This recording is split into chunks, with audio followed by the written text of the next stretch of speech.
Buenos días, hermanos, hermanas, bendiciones, que la paz de Dios esté con todos ustedes y su familia. Bienvenidos a hoy martes de la 27ª semana del tiempo ordinario, martes 5 de octubre del 2021. Vamos a dar lectura a las Sagradas Escrituras que corresponden con el día de hoy. Vamos allá. Lectura del libro del profeta Jonás. Capítulo 3, versículos del 1 al 10. En aquellos días el Señor volvió a llamar a Jonás y le dijo: levántate y vete a Nínive, la gran capital, para anunciar allí el mensaje que te voy a indicar. Se levantó Jonás y se fue a Nínive, como le había mandado el Señor. Nínive era una ciudad enorme. Hacían falta 3 días para recorrerla. Jonás caminó por la ciudad durante un día, pregonando: dentro de 40 días Nínive será destruida. Los ninivitas creyeron en Dios, ordenaron un ayuno y se vistieron de sayal, grandes y pequeños. Llegó la noticia al rey de Nínive, que se levantó del trono, se quitó el manto, se vistió de sayal, se sentó sobre ceniza y en nombre suyo y de sus ministros mandó proclamar en Nínive el siguiente decreto: que hombres y animales, vacas y ovejas, no prueben bocado, que no pasten ni beban, que todos se vistan de sayal e invoquen con fervor a Dios, y que cada uno se arrepienta de su mala vida y deje de cometer injusticias. Quizás Dios se arrepienta y nos perdone, aplaque el incendio de su ira y así no moriremos. Cuando Dios vio sus obras y cómo se convertían de su mala vida, cambió de parecer y no les mandó el castigo que había determinado imponerles. Palabra de Dios, te alabamos, Señor. Salmo 129 dice lo siguiente: si llevas cuenta de los deleitos, Señor, ¿quién podrá resistir? Si llevas cuenta de los delitos, Señor, ¿quién podrá resistir? Desde lo hondo de ti, Señor, escucha mi voz. Estén tus oídos atentos a la voz de mi súplica. Si llevas cuenta de los deleitos, Señor, ¿quién podrá resistir? Si llevas cuenta de los deleitos, Señor, ¿quién podrá resistir? Pero de ti procede el perdón, y así infunde respeto. Porque el Señor, si llevas cuenta de los deleitos, Señor, ¿quién podrá resistir? Porque del Señor viene la misericordia, la redención copiosa, y Él redimirá a Israel de todos sus delitos. Si llevas cuenta de los deleitos, Señor, ¿quién podrá resistir? Lectura del Santo Evangelio según San Lucas. Gloria a ti, Señor. Capítulo 10, versículos del 38 al 42. En aquel tiempo entró Jesús en una aldea. Una mujer llamada Marta lo recibió en su casa. Esta tenía una hermana llamada María, que sentada a los pies del Señor escuchaba su palabra. Y Marta se multiplicaba para dar abasto con el servicio, hasta que se paró y dijo: Señor, ¿no te importa que mi hermana me haya dejado sola con el servicio? Dile que me eche una mano. Pero el Señor le contestó: Marta, Marta, andas inquieta y nerviosa con tantas cosas. Solo una es necesaria. María ha escogido la parte mejor, y no se la quitarán. Palabra del Señor. Gloria a ti, Señor Jesús. Muy bien, es importante lo que vamos a aprender hoy de la reflexión de las Sagradas Escrituras que corresponden con el día de hoy. Vamos allá. Primero, hoy nuestros hermanos del grupo de oración Cristo Jesús nos manda una carta de reflexión y después vamos a profundizar. Queridos hermanos, dicen nuestros hermanos, acción y contemplación, Marta y María, servicio y silencio. Qué claro lo tenemos y cuánto nos cuesta vivirlo. Ojalá el santo de hoy, Francisco de Asís, nos recuerde con su cántico a las criaturas que van a la vez. Tú eres digno de toda bendición, loado seas, y los que perdonan y guardan por tu amor una misma actitud con dos caras. Lo reafirma el lenguaje popular y religioso, a Dios rogando con el mazo dando. Ora et labora, trabaja y reza. Es nuestra condición cristiana, Dios y el hombre visible e invisible, verdadero Dios y verdadero hombre, signo y misterio. Dicen los entendidos en la sabiduría del hombre que alcanzan la unidad personal. Desde tantos campos dispersos es una señal de madurez.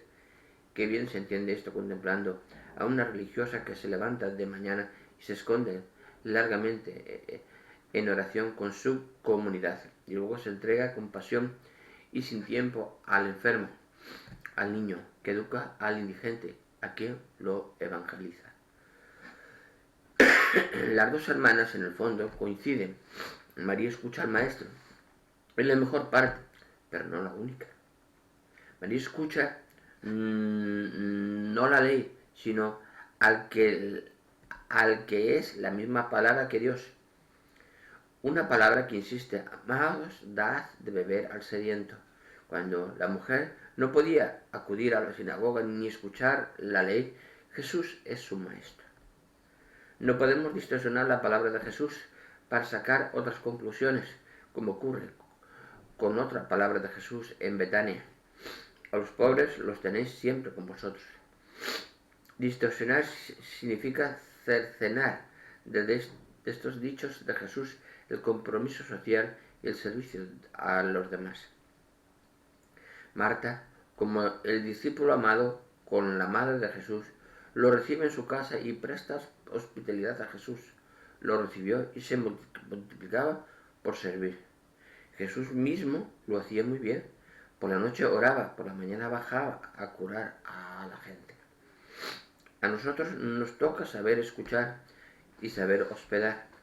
La dimensión contemplativa es una llamada al silencio, al asombro, a la sorpresa, a la reflexión, a la interiorización, a la profundidad en la escucha del Evangelio. Oímos a la vez escucharle y darles vosotros de comer. Por otra parte, si Jesús vino a servir, no a ser servido, ¿qué otra cosa podemos hacer sus seguidores sino hospedar a todos? Desde el corazón, un escritor religioso afirma que Cristo es la suma actividad sosegada de un obispo misionero. Es esta la oración a María. Quédate con nosotros con el espíritu que fecundaba en la carne y en el corazón. El mundo se ahoga en el mar del ruido y no es posible amar a los hermanos sin un corazón callado y atento. Hazlos comprender que el servicio sin silencio es alineación y que el silencio sin entrega es comodidad. Envuélvenos en el manto de tu silencio y comunícanos la fuerza de la fe, la altura de tu esperanza y la profundidad de tu amor. Perfecto, hermanos, lo habéis clavado, lo habéis clavado, lo habéis hecho muy bien, pero queda la primera lectura. La primera lectura del profeta Jonás nos pasa hoy en día. Nos está pasando hoy en día y no nos damos cuenta. Ay, ¿cuándo será el aviso? Ay, ¿cuándo será esto? Ay, ¿cuándo será aquello? Pero no te miras tú mismo. Conviértete, arrepiéntete de tus pecados, reza, ora al Señor, entrégate al Señor. Está preparado con las lámparas encendidas y el aceite en la mano. Estate preparado, ten el conocimiento y la sabiduría que te da el Espíritu Santo. Está preparado. Y entonces, cuando llegue el Señor, estarás preparado. y te llevará al reino de los cielos. Los nivitas creyeron en Dios. Cuando 40 días os doy, 40 días las profecías normalmente se cumplen, pero que somos nosotros, queda en nosotros si se cumplen o no. Si nosotros nos arrepentimos, si nosotros nos convertimos, si nosotros mejoramos ante Dios, las profecías no se cumplen. No hace falta cumplirlas. Porque el Señor nos perdona nuestros pecados. Pero tenemos que tener arrepentimiento. ¿Por qué no lo hacemos así? Hermanos, eso es importante que lo comprendamos. Pero todo el pueblo de Nínive, con el rey al frente, se ponen sacos que le llaman de sayal, sacos de tela encima del cuerpo, se llenan de ceniza y se arrastran ante la ceniza pidiendo perdón al Señor. Y el decreto del rey, obligarse al ayuno. Nosotros también estamos haciendo, estos días estamos haciendo el ayuno de Daniel. Son 21 días. El ayuno de Daniel. Pues importante, ese ayuno, porque es la purificación del cuerpo y del alma. Es la purificación, acercarse más a Dios. Es lo más importante, hermanos. Es lo más importante. Bueno, aquí sigue diciendo que todos vistan de sayal, invoquen con fervor a Dios y que cada uno se arrepienta de su mala vida y deje de cometer injusticias. Quizás Dios se arrepienta y nos perdone. ¿Y Dios qué hizo? Los perdonó. Porque vieron que volvían al camino que estaba marcado. Y Dios es un Dios misericordioso. Es así. Y si nosotros no lo entendemos así, es cuando nos equivocamos. No, este es un falso profeta, porque no se han cumplido las profecías que él dijo. Vamos a hacer un discernimiento como Dios manda. El discernimiento es qué nos toca a nosotros como pueblo hacer. La profecía, ¿qué es en sí? Un aviso. La profecía no deja de ser más que un aviso. Te está indicando, si sigues por este camino va a pasar esto. Y tú estás esperando que llegue eso, pero no cambias. Ese es el problema de esta sociedad hoy actualmente. Ese es el problema de esta sociedad hoy actualmente. En el Evangelio, como dicen nuestros hermanos, y lo dicen muy bien,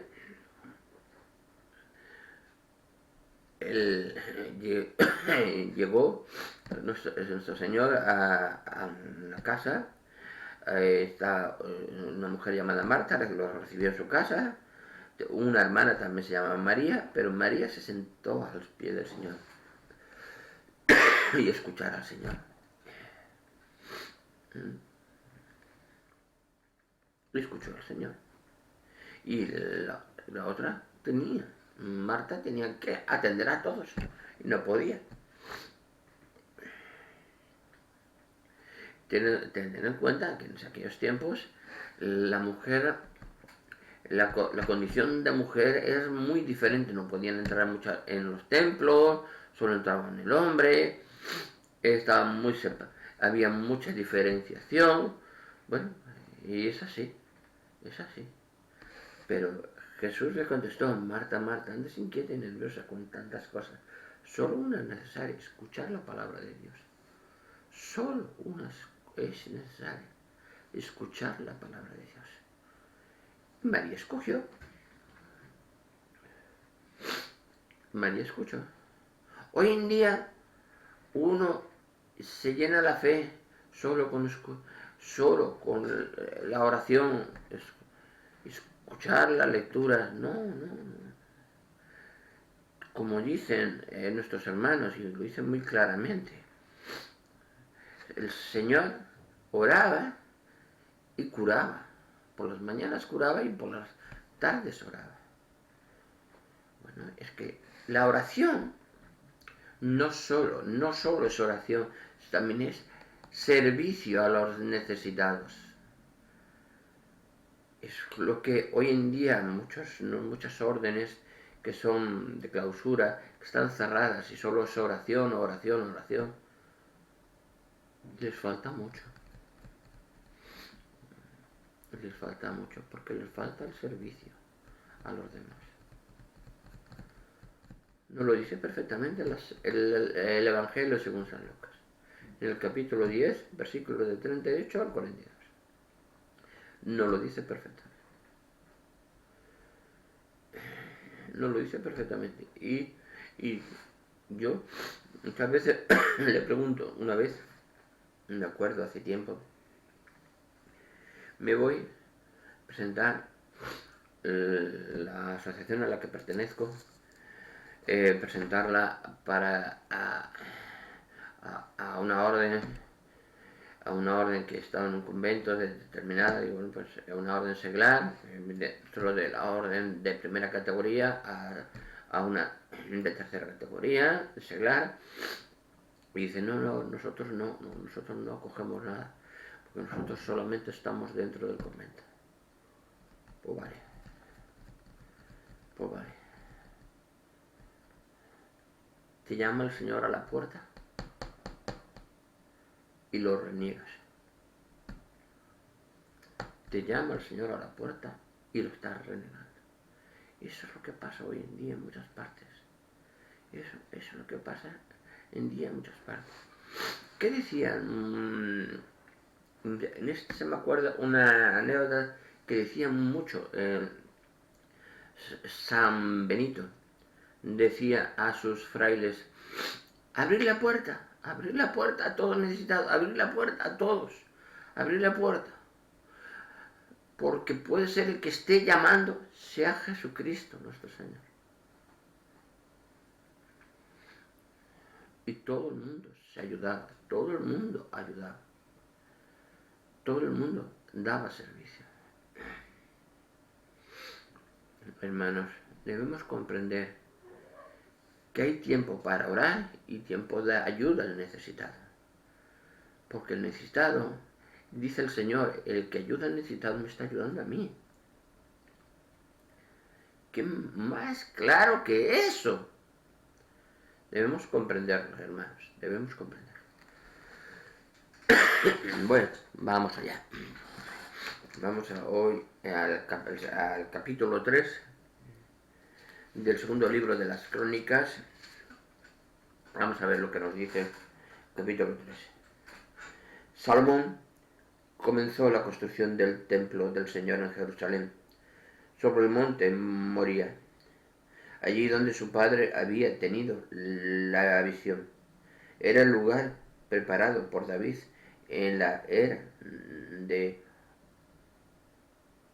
de Ornán, el Jebuseo.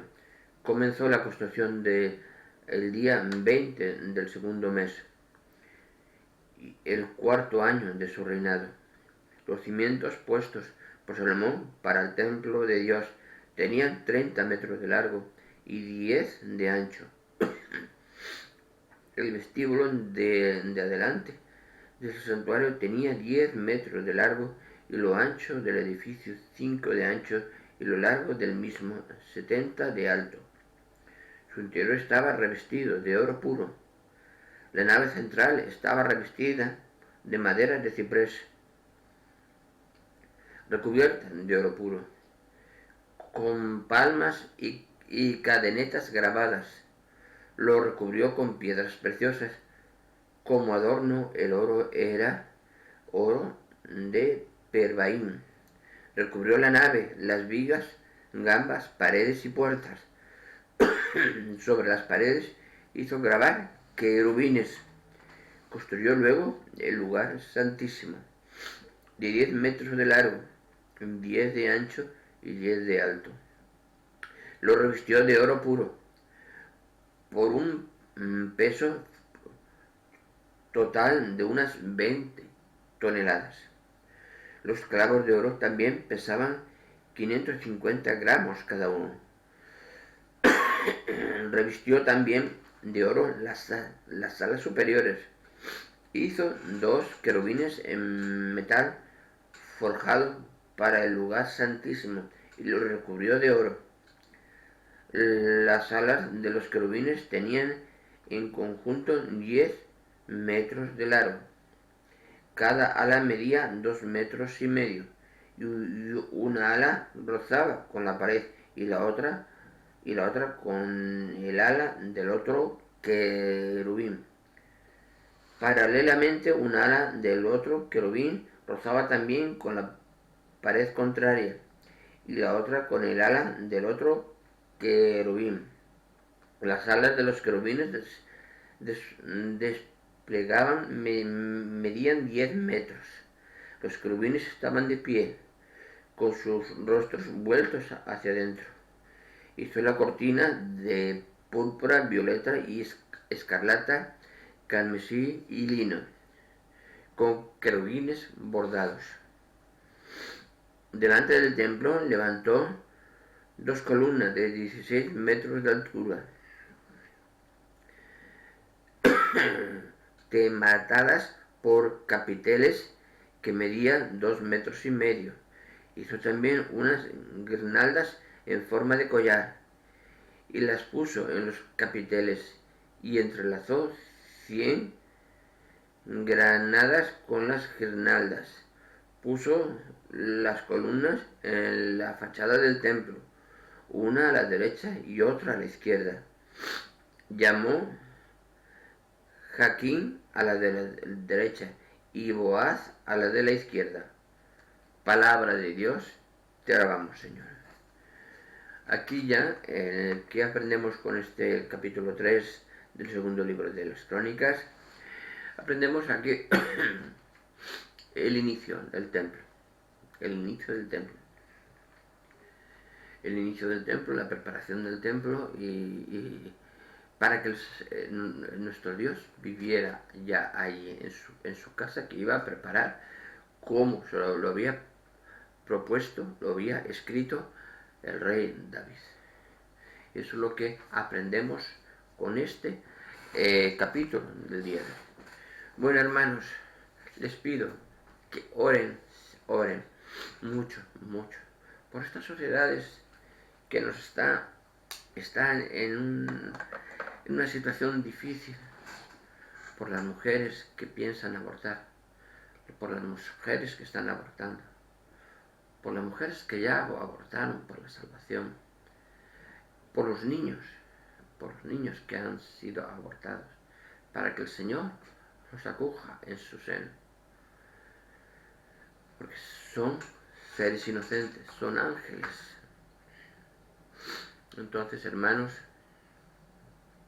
les pido y les pido también por todas las situaciones difíciles que están pasando, por las situaciones de los volcanes, situaciones de todos los países diferentes, que hoy las noticias están bordando todos los sitios, para que pidamos siempre, oremos siempre al Señor, oremos a nuestra Madre Santísima y al Señor, nuestro Señor Jesucristo, para que el Padre acuda con nosotros. Y ese clamor, como antiguamente el pueblo de Egipto, el pueblo en Egipto, y clamaba al Señor, y llegó a llegar a Moisés y preguntó, le dijo, estoy escuchando el clamor de angustia de todo mi pueblo. Así que sigamos orando, o cada vez más fuerte, para llegar a comprender, para llegar a unirnos más en el amor en Cristo. Hermanos, unámonos siempre, siempre debemos en ese amor que Cristo y el Padre y el Hijo y el Espíritu Santo nos da siempre. Que la bendición de Dios Padre Todopoderoso esté con todos ustedes y sus familias. Nos vemos en el siguiente vídeo. Buenos días.